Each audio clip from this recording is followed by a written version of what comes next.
एक स्वर्गदूत था जो परमेश्वर के निकट रहता था। वो तेजस्वी था, आराधना का अगुवा था, लेकिन आज वो नरक का स्वामी है। कैसे एक दूत बना शैतान? और क्या तुम भी उसी मार्ग पर हो? आप देख रहे हैं राहुली शिव शालोम मिनिस्ट्रीज, और आज हम जानेंगे शैतान की गिरावट एक दूत से शत्रु तक। पूरा देखना, क्योंकि अंत में है एक आत्मिक जागृति। तो आइए शुरू करते हैं। बहुत समय पहले, जब पृथ्वी पर ना मनुष्य था, ना पाप, ना मृत्यु, एक स्वर्गीय दुनिया थी जहां सिर्फ परमेश्वर, सामर्थ्य, पवित्रता और प्रकाश था। और वही परमेश्वर ने स्वर्गदूतों को रचा। विशाल, शक्तिशाली, आत्मिक प्राणी, कुछ आराधना करने वाले, कुछ संदेश लाने वाले और कुछ युद्ध करने वाले। और उन्हीं में से था लूसीफर, सबसे सुंदर, सबसे तेजस्वी, परमेश्वर के निकट रहने वाला एक महादूत। जब आप यशाया उसका अध्याय 14, 12 और 14 में पढ़ेंगे तो लिखा है, हे बोर के पुत्र लूसीफर, तू आकाश से कैसे गिर पड़ा? तू तो जातियों को दबाता था, तो पृथ्वी पर क्यों गिरा दिया गया? तू मन में कहता था, मैं स्वर्ग पर चढ़ जाऊंगा, मैं अपना सिंहासन ईश्वर के तारों से भी ऊपर ऊंचा करूंगा, मैं परम प्रधान के समान हो जाऊंगा।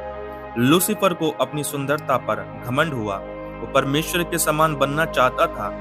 उसके भीतर अभिमान ने जन्म लिया और यही उसकी विनाश की शुरुआत थी। जब आप पढ़ेंगे यहेजकेल उसका अध्याय 28, उसका 14 से 17, तो वहां पे लिखा है, तू अभिषिक्त और रक्षा करने वाला करूब था, तू निर्दोष था जब तक तुझ में धर्म ना पाया गया। तेरी बहुत अधिक व्यापार से तेरे भीतर उपद्रव भर गया, तेरी शोभा के कारण तेरा मन घमंड से भर गया। लूसीफर केवल सुंदर ही नहीं था, वो उच्च पद पर भी था, आदर में था, पर घमंड ने उसे अंधा कर दिया। घमंड एक बीज था जिसने विद्रोह को जन्म दिया। लूसीफर ने स्वर्ग के 1/3 स्वर्गदूतों को बहकाया, जो आप पढ़ सकते हैं प्रकाशित वाक्य उसका अध्याय 12 और 3-4 में, जहां लिखा है, उसकी पूंछ ने आकाश के 1/3 तारों को बहाकर पृथ्वी पर फेंक दिया। ये केवल एक स्वर्गीय विद्रोह नहीं था, ये परमेश्वर के राज्य के खिलाफ एक युद्ध था। और कोई भी परमेश्वर को पराजित नहीं कर सकता। लूका उसका 10, उसका 18 पद में यीशु ने कहा, मैंने शैतान को बिजली की तरह स्वर्ग से गिरते देखा। परमेश्वर ने उसे गिरा दिया और अब से वह शैतान, दुष्ट, झूठ का पिता और विरोधी कहलाया।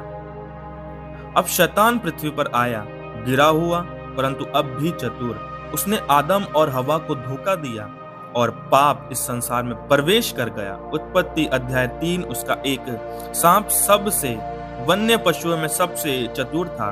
2 ग्रंथियों उसका अध्याय 11 उसका 14 पद। और यह कोई आश्चर्य की बात नहीं, क्योंकि शैतान भी ज्योतिमय स्वर्गदूत का रूप धारण कर लेता है। वो आज भी धोखा देता है मेरे प्रिय। झूठ, लालच, गर्व, यौन पाप, कटुता, आत्महत्या, धर्म के नाम पर घृणा, यही है शैतान की चालें।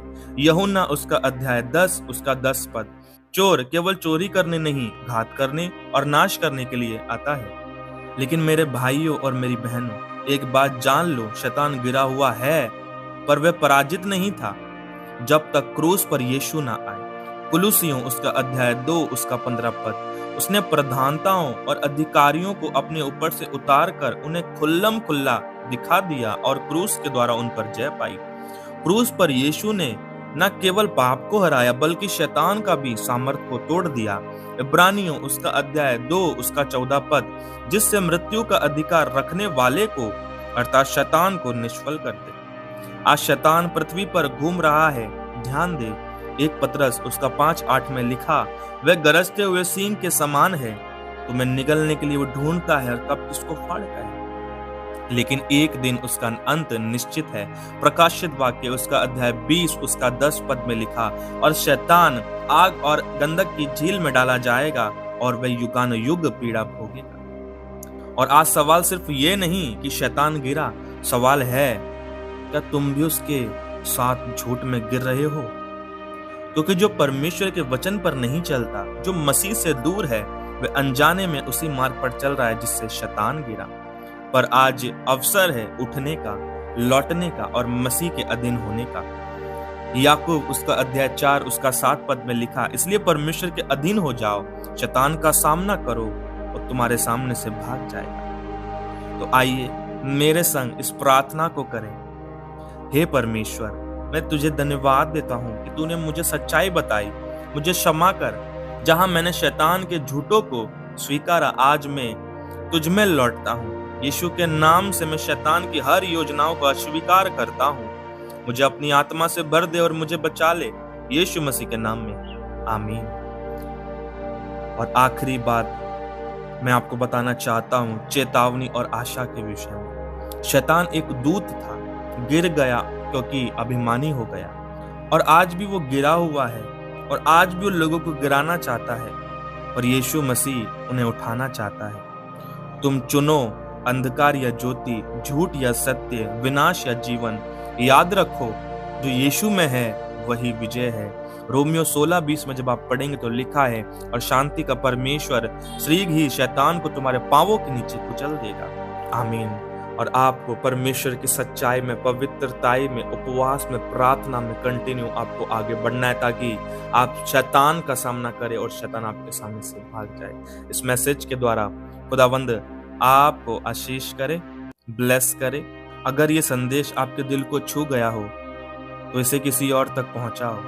शायद आज ही कोई किसी मोड़ पर खड़ा हो और उसे ये सुनने की जरूरत हो। गॉड ब्लेस यू सभी को। परमेश्वर बहुत आयत से, बहुत रीति से आप लोगों को ब्लेस करे, और इस मैसेज के द्वारा आप लोगों को बताएं, समझाएं कि शैतान की चालों में ना आए, उसके भरमाई में ना आए, परंतु हमारे परमेश्वर के प्रेम में चले, उसकी आज्ञाओं में चले। हम सेम नहीं है। God bless you.